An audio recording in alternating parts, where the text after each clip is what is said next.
peace, peace, Black people. Welcome to Yemima's World. We are our ancestors, the Jelly Moose's Cafe. I am your hostess, Yemima. And as always, it's good to be Black in the land of the living once again. It is a cool evening here in the Hampton Roads area. It was pretty warm today, but it's gotten a little cooler here this evening. All right, I'm not going to be long tonight. I just wanted to do a quick episode. So we just June 1st and 2nd was actually a historical day. It was the day that, or those 2 days that the raid on the Combahee Ferry or the Combahee River that Queen Mother Harriet Tubman helped to lead. Now, this subject came out maybe about a year ago, where people had started to say that Harriet Tubman never existed, that she was made up by the government.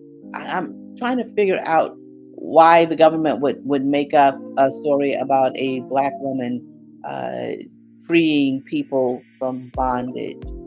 I don't know. I think it's because Harriet Tubman is so respected by white people. So there are some Black people who think, well, she couldn't have existed because white people don't respect Black people. Or if she did exist, she was a quote unquote coon. But I think with that being said, people who have those feelings about her not existing is because they're reading only the stories that are written by white people about her. They're not digging deep enough to find stories that were written by other people about Harriet Tubman. And my thing is, if Harriet didn't exist, then that would mean William Steele didn't exist, because he definitely talks about her in the Underground Railroad, books that he wrote about the people who used the Underground Railroad. Frederick Douglass talks about her. Sojourner Truth talks about her. So if Harriet didn't exist, then I guess she was also a figment of their imagination as well. It doesn't really make sense to me.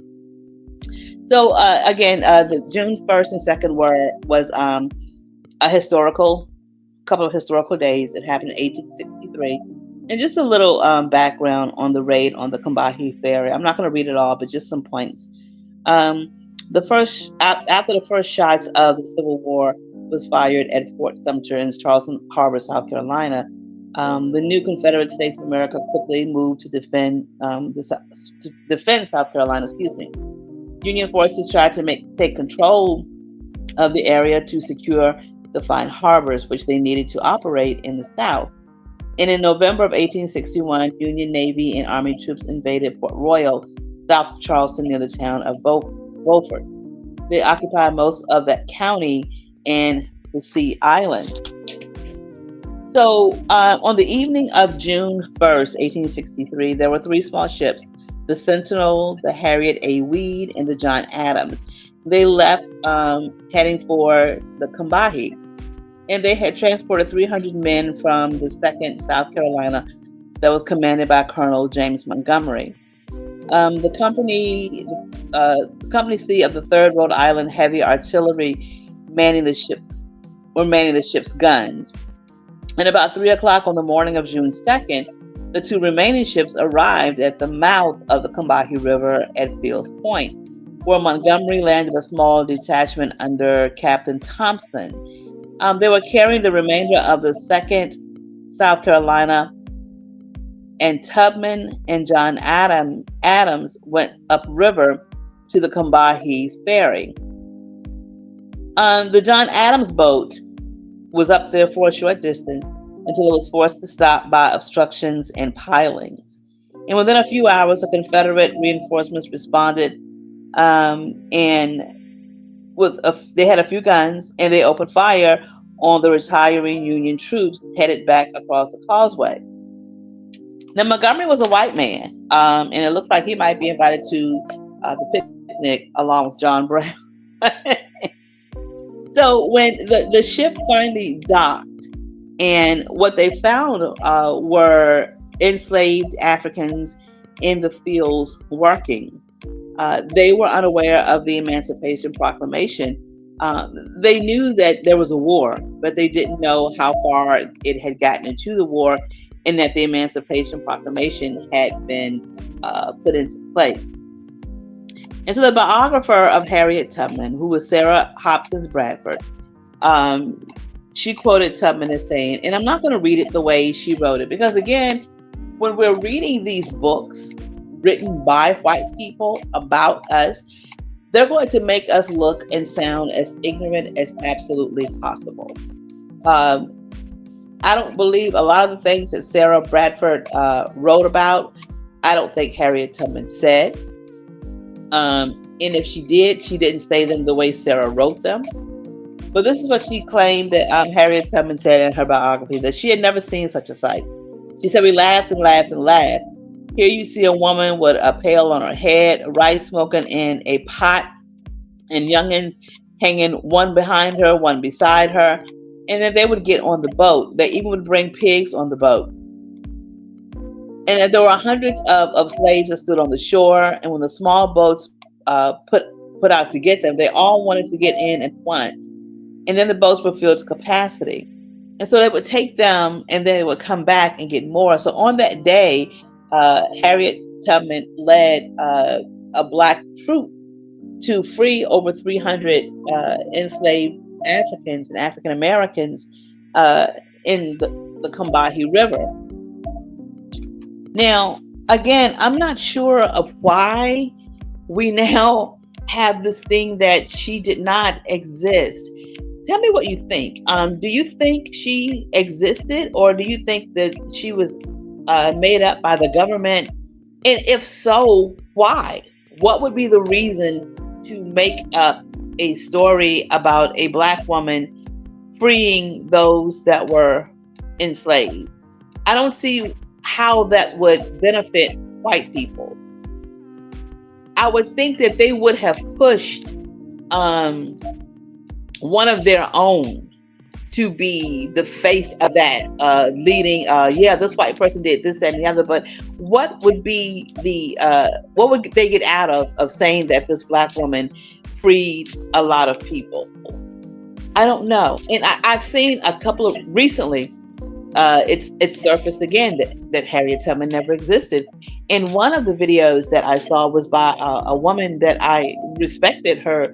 She is in the practice of African spirituality, and I respect this. I've seen some of her videos, really respected her. But then I saw her saying that Harriet Tubman was kind of like the Da Vinci effect. I don't know what that means, but that Harriet Tubman never existed, and you dumb ninjas keep thinking that she did.